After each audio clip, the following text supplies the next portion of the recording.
अस्सलाम वालेकुम, मैं हूं वहीद अख्तर और आप देख रहे हैं मेरा YouTube channel garrison math academy. बेटा, आज हमारा जो है वो फर्स्ट ईयर का लेक्चर होगा, लेक्चर नंबर 2। लास्ट लेक्चर आपने पता है कि हमने ख़त्म किया था थ्योरम से, और मैंने अपने प्रीवियस लेक्चर में आपको बताया था कि हम इससे रिलेटेड एक और थ्योरम करेंगे और वो थ्योरम था लॉन्ग का। तो फिर हमें जाके इस थ्योरम की जो है वो समझ आएगी। तो बेटा, स्टार्ट करने से पहले मेरे चैनल को सब्सक्राइब कीजिए। जो नए आने वाले स्टूडेंट हैं ख़ास तौर पे वो बेल आइकॉन जो है वो उसको प्रेस करें, लाइक करें, शेयर करें, ताकि आपको इन टाइम जो है वो नया लेक्चर नंबर 3 जो है वो मिल जाए। वंस अगेन मैं आपको इन्फॉर्म करता हूँ नए स्टूडेंट्स को भी कि इस चैनल के ज़रिए से आपको 9th 10th फर्स्ट ईयर और सेकंड ईयर के चारों क्लासेस के कंप्लीट सिलेबस का जो है वो वीडियोस आपको मिलेंगी। आपका जो भी भाई बहन रिलेटिव्स जो भी इन क्लासेस से रिलेटेड है उनके साथ इस लिंक को शेयर कीजिए ताकि वो इससे जो है वो ज़्यादा से ज़्यादा मुस्तफ़ीज़ हो सकें। तो बेटा, स्टार्ट करते हैं। ये क्वेश्चन जो है वो पेपर में किस तरह आ सकता है। सबसे पहले तो ये है कि prove that under root, last time हमने अंडर रूट 5 किया था, अब हम करने लगे हैं अंडर रूट 3। प्रूव करना है कि under root 3 is an irrational number. Irrational number ये प्रूव करना हमने बेटा। Prove that under root 3 is an irrational number. अब मैं आपको बताने लगा हूं कि ये पेपर में इस तरह भी आ सकता है कि prove that square root of any prime number, किसी भी प्राइम नंबर का स्क्वायर रूट इज इर्रेशनल, वो इर्रेशनल होता है। तो जब आपको ये सेकंड दिया जाए इर्रेशनल प्राइम नंबर, कोई भी एनी प्राइम नंबर, तो फिर आप 5 के साथ भी कर सकते हैं, 3 के साथ भी कर सकते हैं, 7 के साथ भी कर सकते हैं, 2 के साथ भी कर सकते हैं। यू नो कि 2 भी जो है वो एक प्राइम नंबर है, तो किसी के साथ प्राइम नंबर के साथ भी इसको प्रूव कर सकते हैं। तो हम इसको अब स्टार्ट करते हैं इस थ्योरम को। ये लिखा हुआ है कि अंडर रूट 3 जो है वो एक रैशनल नंबर है। तो मैं इसको लेट कर लेता हूं, let under root 3 is an rational number. Rational number बेटा, इर्रेशनल हमने प्रूव करना है। मैंने इसको सपोज कर लिया कि ये इर्रेशनल नंबर है, सो वी कैन राइट फिर अगर ये रैशनल है तो फिर हम इसको कैसे लिख सकते हैं बेटा। हम इसको लिख सकते हैं अंडर रूट 3 को पी ओवर क्यू की फॉर्म में, क्योंकि रैशनल आपको पता है पी ओवर क्यू की फॉर्म में होता है। ये हमारे पास हो गया, ये हमने लेट किया है। इसको हम क्वेश्चन नंबर ए का नाम दे देते हैं। अब बेटा आपने क्या करना है, क्योंकि आपने सपोज किया है P ओवर Q, तो आप P की वैल्यू फाइंड करें, Q की वैल्यू फाइंड करें।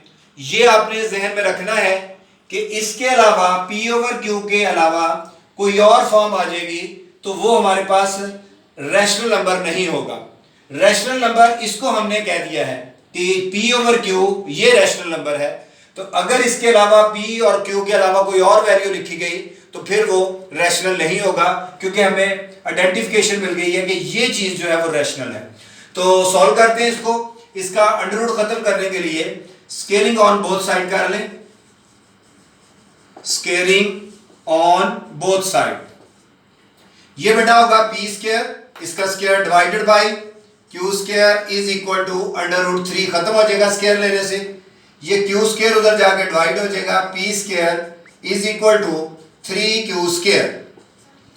अब इसका जो फैक्टर है, इसका मल्टीपल है वो 3 है राइट साइड पे। हम लिखेंगे right hand side has factor 3। इसका फैक्टर जो है 3 है, so left hand side must be the same factor, must be the same factor. क्योंकि राइट साइड पे 3 है तो लेफ्ट साइड पे भी 3 होना चाहिए। इसके लिए क्या किया था हमने कि इसको देखना है जिसके साथ फैक्टर होना चाहिए था। तो हम क्या करेंगे, सो वी रिप्लेस, ये याद रखना है कि रिप्लेस किसको करना है, जिसकी जगह होना चाहिए था फैक्टर, पी स्क्वायर को रिप्लेस करेंगे बाई किसमें बेटा, ये कांस्टेंट है 3, इसका स्क्वायर ले 9, और पी ने चेंज नहीं होना, पी स्क्वायर ही होगा, बट ये प्राइम का स्क्वायर होगा।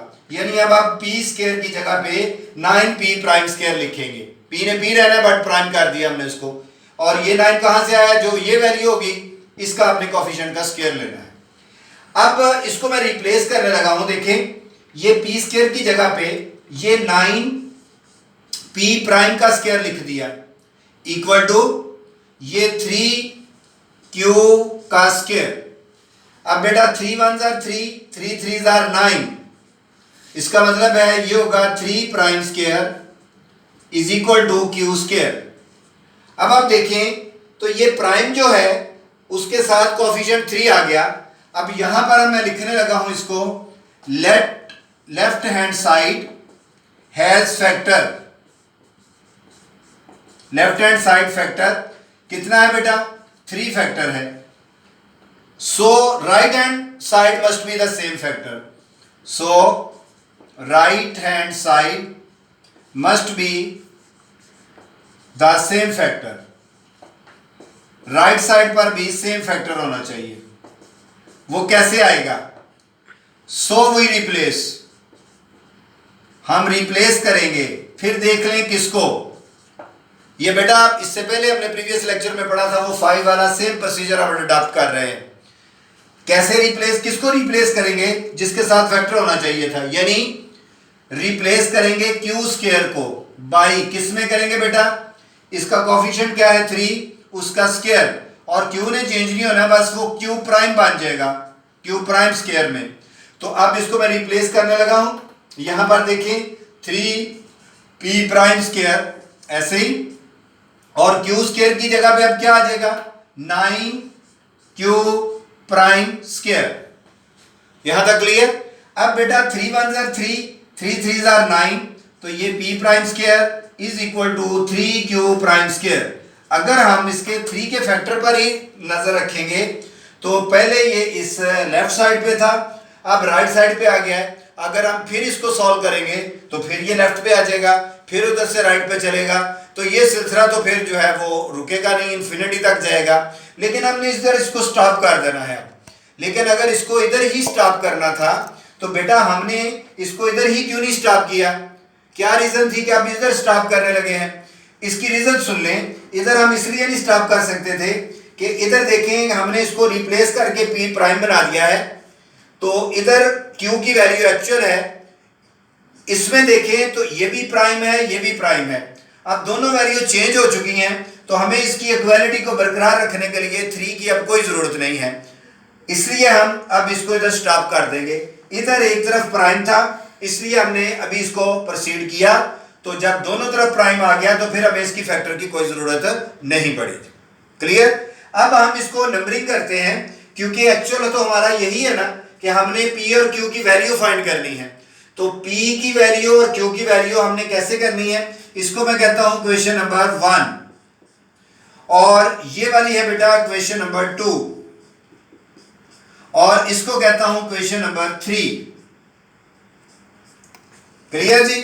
अब देखिए मैं 1 और 2 को सॉल्व करने लगा हूं, सॉल्विंग 1 एंड 2, सॉल्विंग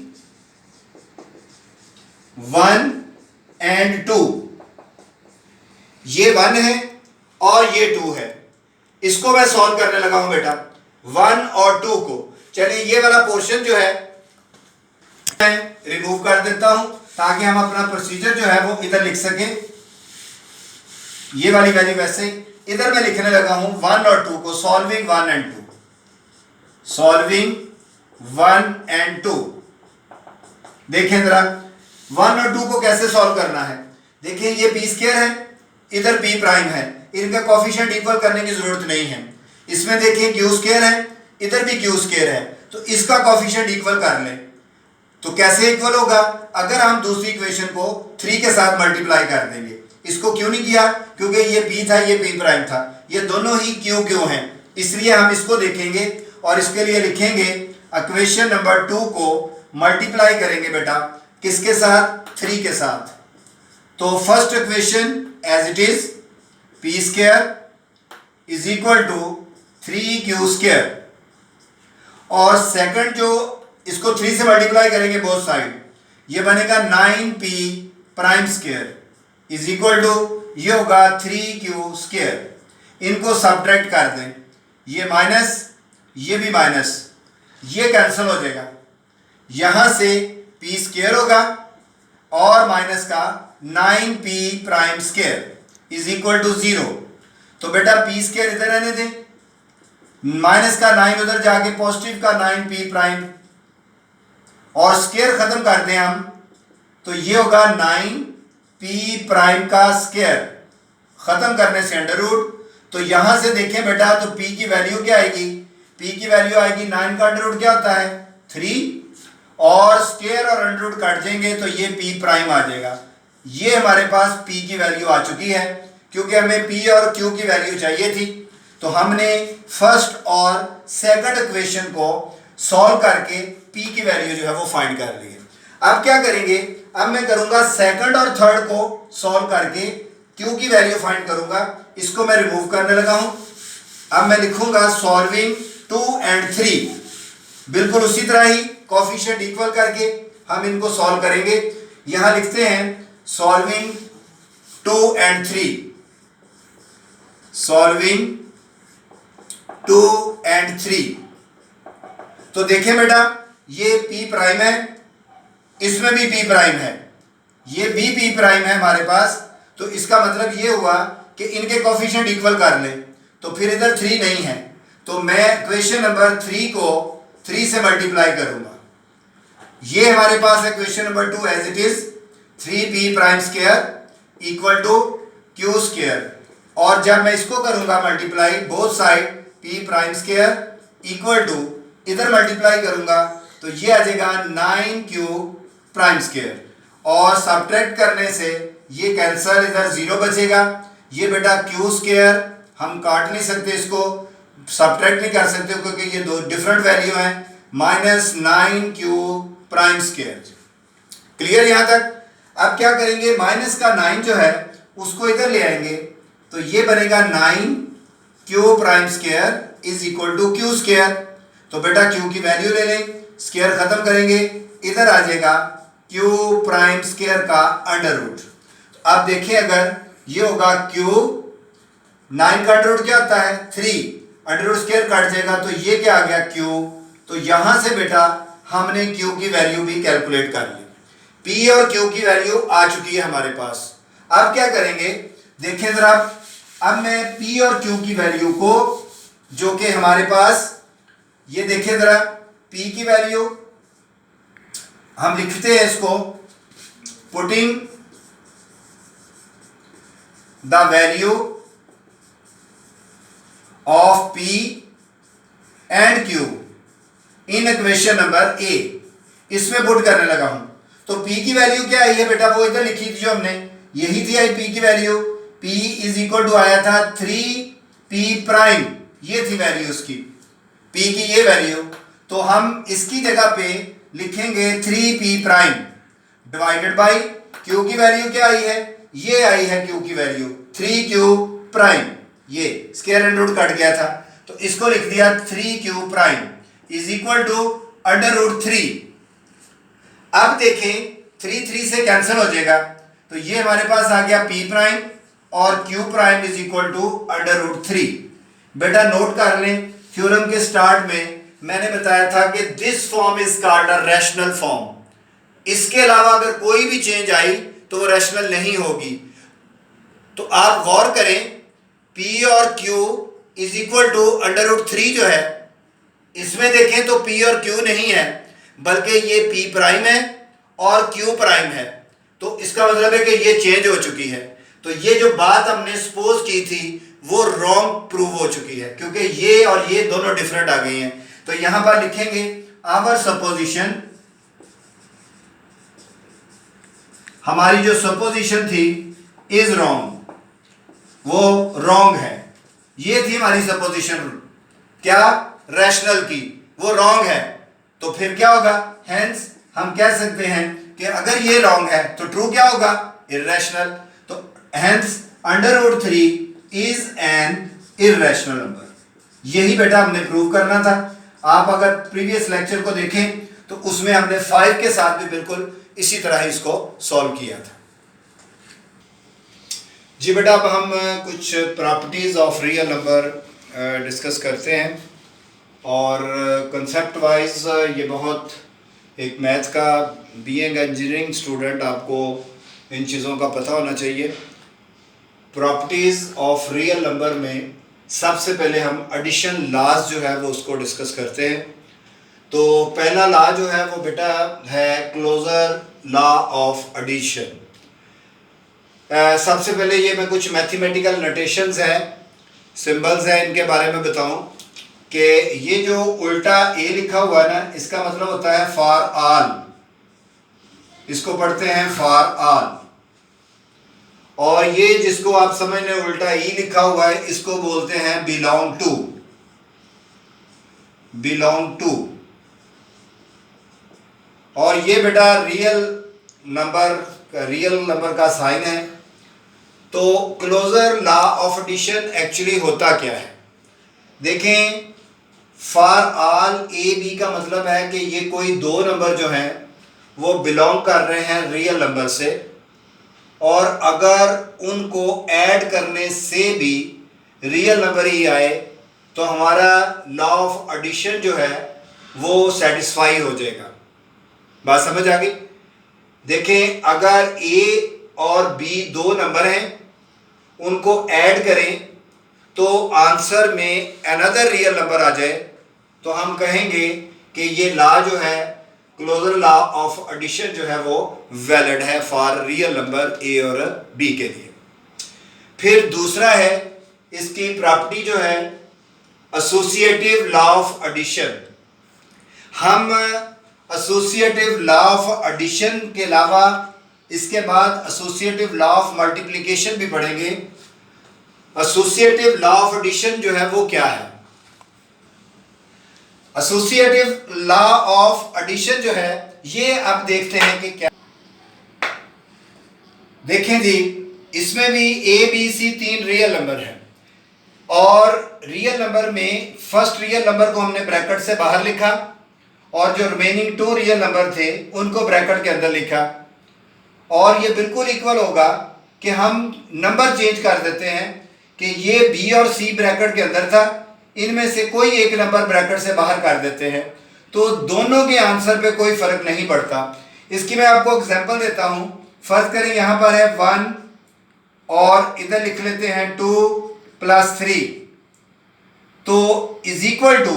अब बेटा मैं इस तरह करता हूं कि इसमें से कोई एक वैल्यू बाहर ले लेता हूं। जैसे ये 1 है, ये 2 और ये 3, तो ए की वैल्यू 1 मैं इधर लिख लिया और बी जो है वो हमारे पास है 2, उसको मैंने ब्रैकेट के अंदर ये लिखा, और सी की वैल्यू को बाहर रख लिया 3। तो अब आप देखें अगर, तो हमारे पास 3 और 2 5 + 1 6, और उधर भी देखें 1 + 2 3 और ये 3 6, तो ये दोनों वैलिड होंगे, दोनों इक्वल आएंगे। अब किसी भी वैल्यू को इन तीनों में से किसी एक को ब्रैकेट से बाहर लेकर जा सकते हैं दोनों में से, और किसी जो बाहर वाली वैल्यू उसको ब्रैकेट के अंदर लिख सकते हैं। तो इस फॉर्म में अगर आप अपनी वैल्यू को लिखें तो ये हमारे पास एसोसिएटिव लॉ ऑफ एडिशन कहलाएगा रियल नंबर्स के लिए। उसके बाद है बेटा ये एडिटिव आइडेंटिटी है। नेक्स्ट हमारे पास है प्रॉपर्टीज ऑफ आइडेंटिटी। ये फिर वही है for all A belong to.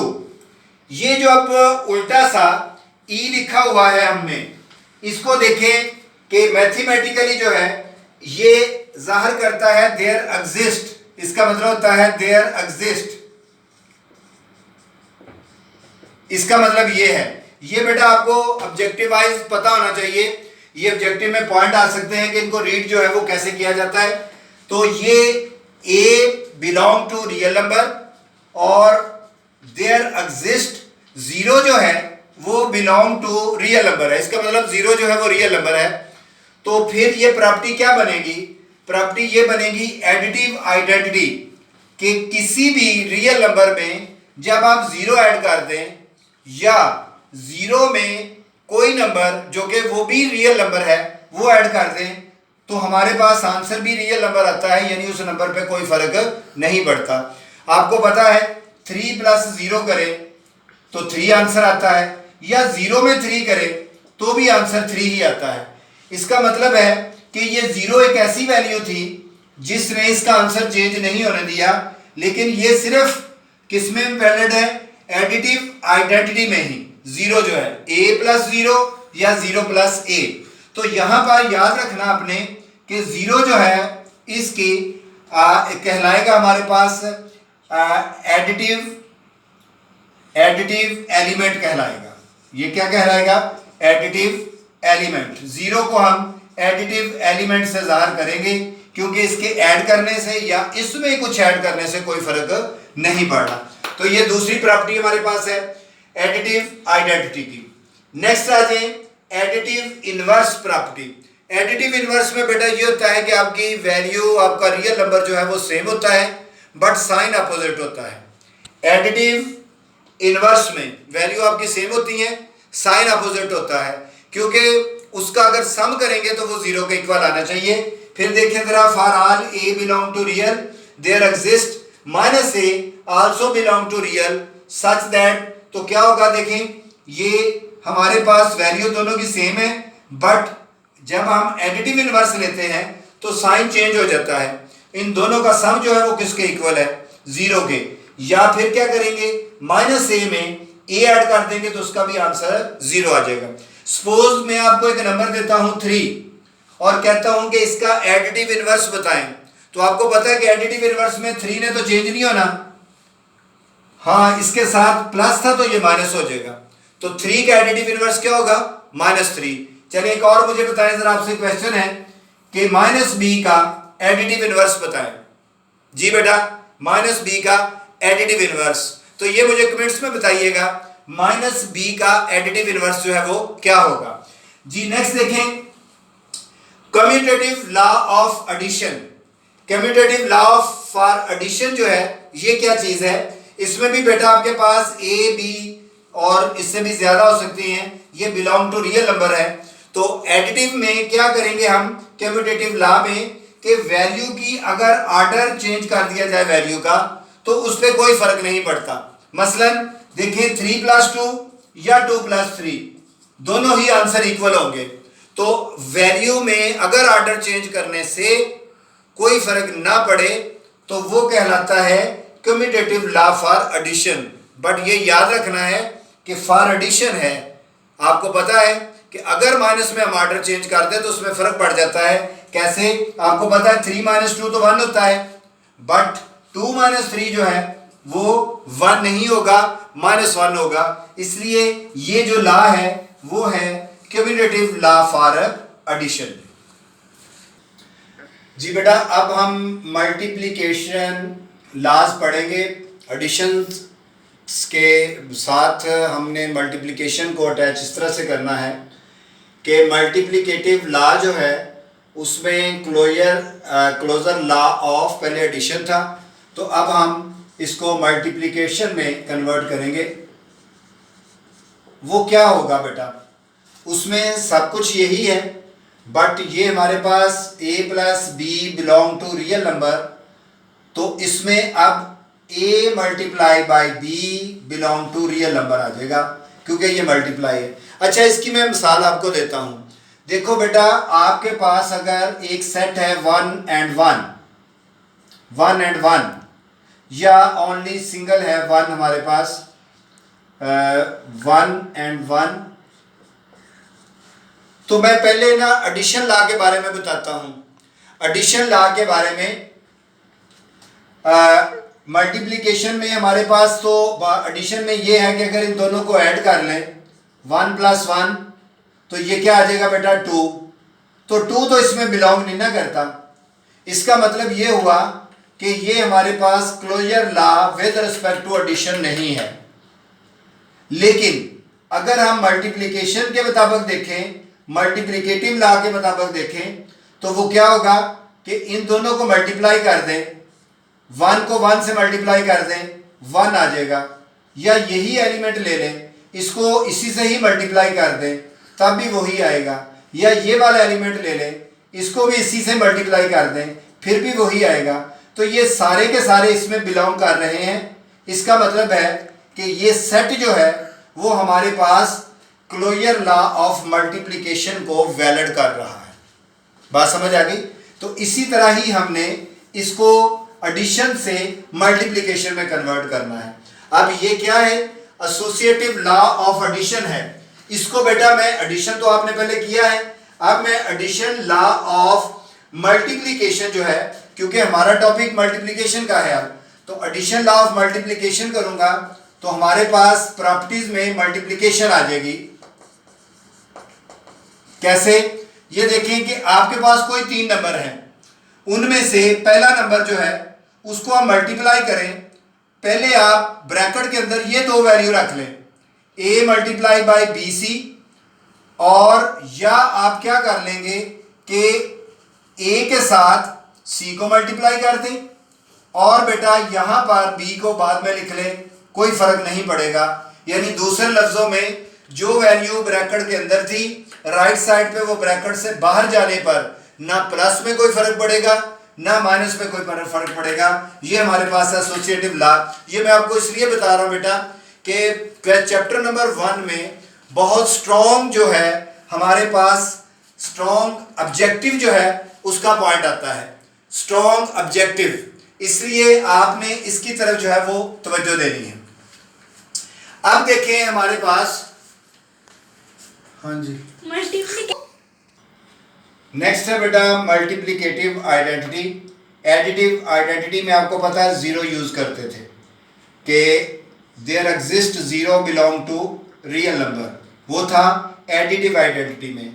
अब हम मल्टीप्लिकेटिव आइडेंटिटी के लिए क्या करेंगे कि there exist 1 belong to real number such that, वो कैसे होगा बेटा? क्योंकि मल्टीप्लिकेटिव है और अब 0 की बजाय हमने कहा है कि 1 बिलोंग टू रियल नंबर, तो a को 1 से मल्टीप्लाई कर दें, इसका आंसर a ही आएगा। या आप क्या करेंगे, a में a को पहले मल्टीप्लाई करें 1 से, या 1 को a से मल्टीप्लाई कर दें। दोनों सूरतों में हमारे पास आंसर a ही रहेगा। उसमें क्या था? एडिटिव में 0 था हमारे पास एडिटिव एलिमेंट, और इसमें बेटा 1 जो है वो हमारे पास एडिटिव नहीं होगा, बल्कि ये क्या होगा? Multiplicative. Multiplicative, clear? Multiplicative element कहलाएगा, ये याद रखना है। एडिटिव में 0 एडिटिव एलिमेंट है, और मल्टीप्लिकेटिव आइडेंटिटी में 1 जो है वो हमारे पास मल्टीप्लिकेटिव जो है वो एलिमेंट कहलाएगा। नेक्स्ट हमारे पास है एडिटिव इनवर्स, तो हमने किया था उसमें, इसमें आएगा बेटा मल्टीप्लिकेटिव इनवर्स।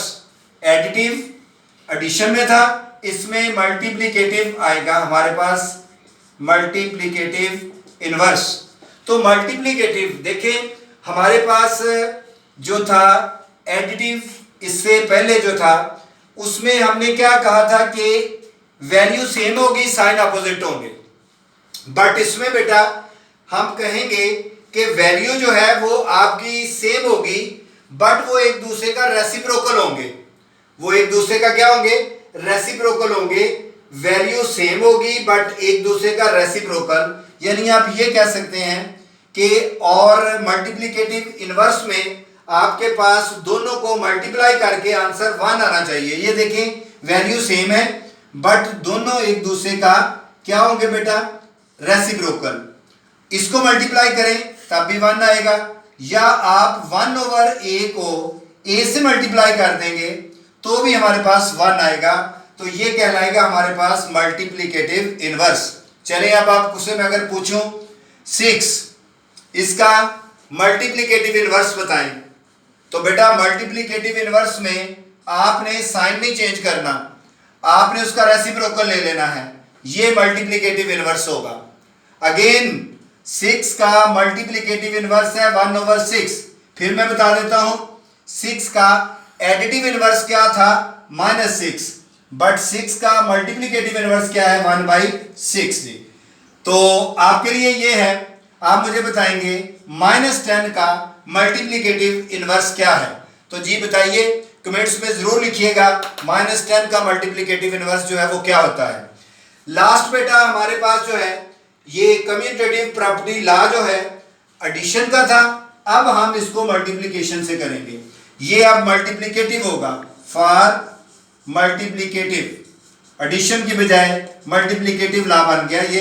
तो सारा कुछ वही है, सिर्फ a मल्टीप्लाई बाई बी या b मल्टीप्लाई बाई a, इसमें भी कोई फर्क नहीं पड़ता। इसका मतलब ये हुआ कि अगर आपके पास कोई से दो नंबर हैं, उनको ऐड कर लें डायरेक्टली या उनका ऑर्डर चेंज करके ऐड कर लें तो कोई फर्क नहीं पड़ता। इसी तरह मल्टीप्लिकेशन में भी दो नंबर अगर आपके पास हैं, उनको डायरेक्ट मल्टीप्लाई कर दें या ऑर्डर चेंज करके मल्टीप्लाई। ये ऑर्डर चेंज जो मैं बता रहा हूं बेटा, इसका मतलब पता क्या है, इसका मतलब है 3 मल्टीप्लाई बाई 2, ऑर्डर ये चेंज हो गया है, 2 पहले आ गया 3 बाद में, तो 2 को 3 से या 3 को 2 से मल्टीप्लाई करने से कोई फर्क नहीं पड़ेगा। तो ये कहलाएगा हमारे पास कम्यूटेटिव लॉ फॉर मल्टीप्लिकेशन या मल्टीप्लिकेटिव लॉ ऑफ कम्यूटेटिव। तो ये हमारे पास जो थी properties of a real number थी। इन प्रॉपर्टीज को बेटा हमने अपने न्यूमेरिकल वैल्यू में जब आप कन्वर्ट करते हैं तो याद करना जो है वो इजी हो जाता है। लेकिन प्रॉब्लम ये है कि जब आपको इसका ऑब्जेक्टिव आता है तो वो बहुत कम यूज करता है न्यूमेरिकल वैल्यू को। वो आपको इसी तरह ही ABC belong to real number, CDF belong to real number. तो अगर आपका कंसेप्ट क्लियर नहीं होगा तो फिर आप इसमें प्रॉब्लम आपको फेस करनी पड़ेगी। इसलिए मैंने आपको न्यूमेरिकल वैल्यू की बहुत कम आपको न्यूमेरिकल वैल्यू की जो है वो एग्जांपल दी है। आपने इनको फोकस करना है और ये प्रॉपर्टीज जो है वो आपकी बुक पे भी लिखी हुई हैं। पहला चैप्टर जो है वो वेरी इंपॉर्टेंट है फॉर ऑब्जेक्टिव के लिए। ऑब्जेक्टिव में यही चीज़ें जो है वो बार बार हम पढ़ेंगे और ये बड़ी इनिशियल चीज़ें हैं जो कि आपने छोटी क्लास में की हुई हैं। तो बेटा इस लेक्चर को रिपीट कीजिएगा मेरे नेक्स्ट लेक्चर के लिए। आपने उससे पहले जितने भी लेक्चर आप पढ़ चुके होंगे उनको आपने रिपीट करना है, क्योंकि मैंने बताया है कि ये जो नंबर चल रहा है नंबर 1 2 3 4, ये आपके पीरियड वाइज, आपके चैप्टर वाइज और आपका लेक्चर वाइज जो है वो ऐसी सीक्वेंस है जिससे आपको पता चलेगा कि हमने 1 से स्टार्ट किया था और 100 पे या 90 पे जाके ख़त्म किया तो हमारा पूरा सिलेबस जो है वो कंप्लीट होगा। तब तक के लिए बेटा अल्लाह हाफिज़।